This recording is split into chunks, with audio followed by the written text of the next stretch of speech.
Hi everyone, it's Darlene. Welcome back for another card. Today I'm using some masking and some circle punches to create this cool effect.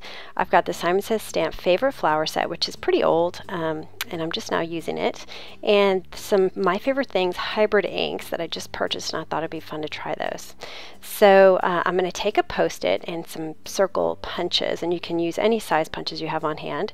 I'm going to punch them out of this Post-it here to be kind of low budge, and make sure that they are far enough apart so that I can work on one circle and not affect another. So I'm going to take my mask and a pencil, and I'm going to arrange my circles one by one, and I'm going to alternate between the different sizes and use a pencil to outline it on my cardstock, and we're going to erase the pencil later. But anyway, just kind of move around and make it sort of random, and you want them to be sort of side by side as best that you can. So make sure that they're touching.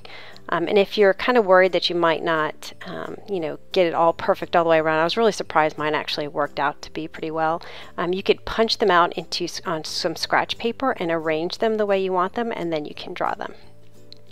Alright, so now I'm going to take my stamps. I'm going to remove all the ones I'm going to use, which is quite a few from this set, and I'm going to set them off to the side in order so I know which stamps match up with which. So I'm going to take my same exact mask that I created, and I'm going to cover so that I have one circle showing. And I'm going to alternate between these different stamps, and I'm going to use the My Favorite Things ink.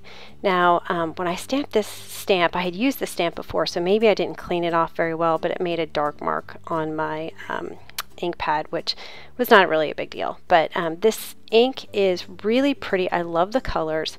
It does stamp a little bit blotchy, so it kind of reminds me of the Hero Art Shadow ink and the Simon Says Stamp ink, where they spread out over time. But I found that this one, and I'm not sure why, but it didn't spread out all the way, but the colors were really vibrant and I liked them a lot. And I also used the My Favorite Things black hybrid ink in my black inks review, so if you want to go check that out, it actually works well in all different mediums. It really was a great all-around ink, so check that review out. Anyway, so I'm going to work around here and just cover each circle and do a different design in each circle with a different color. Now I decided to double up my medium circle here because I'm going to be using it quite a bit, and I didn't want any of the ink to go through my Post-it because the Post-it is kind of thin. So all I'm going to do here is take my Ranger Black Archival ink, which, going back to my black ink review again, I found this to be one of the best inks, and I've had it for a while and I really don't use it very much, so I decided to use it more often. So I'm just going to take the corresponding stamp for each one of these base stamps and stamp it in some black archival ink. Now the next step after I've done all that is to take this tiny little circle swirly and mask off each circle one at a time, and use this and keep repeating all around until I get the entire circle covered. So whatever design I've stamped inside that circle, I'm just going to stamp around it with this little tiny stamp, and I'm going to make sure that I get all pieces of the circle covered, even if I have to use just like one little line. And this is going to create kind of an outline. You'll be able to see the outline of each circle after you're done stamping all these little ones. Now once I'm done with that, I'm going to take that off. You can see how pretty this looks. And you can use this technique with pretty much any stamp set that you have a small stamp in that you can use to kind of fill in each of the circles, or any shape. You could use hearts or squares or whatever. So I decided to go in with a Copic liner and hand draw the circles myself. This was kind of I don't know, a whimsical sort of card, so I thought hand-drawn circles would work okay on this. I did miss a little bit of my stamp here, so I'm just filling it in. But you could use your Post-it mask again to make even circles if you want to. Alright, I don't know if you noticed, but there was some ink on my hand and it got on my card. So here I am really working quickly to sand out, and you have to be really careful. This is a sanding block that I've cut in half with a scissor, and I'm just very carefully kind of rubbing the cardstock, wiping it away, and just constantly touching it all the time to make sure that I don't get too far into my cardstock.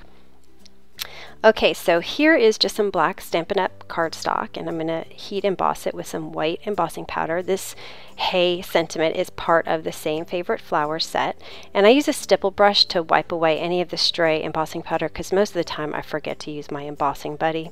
So anyway, then I'm going to take the circle stamp that I use, or I'm sorry, the circle punch that I used at the beginning. That's one of the larger ones.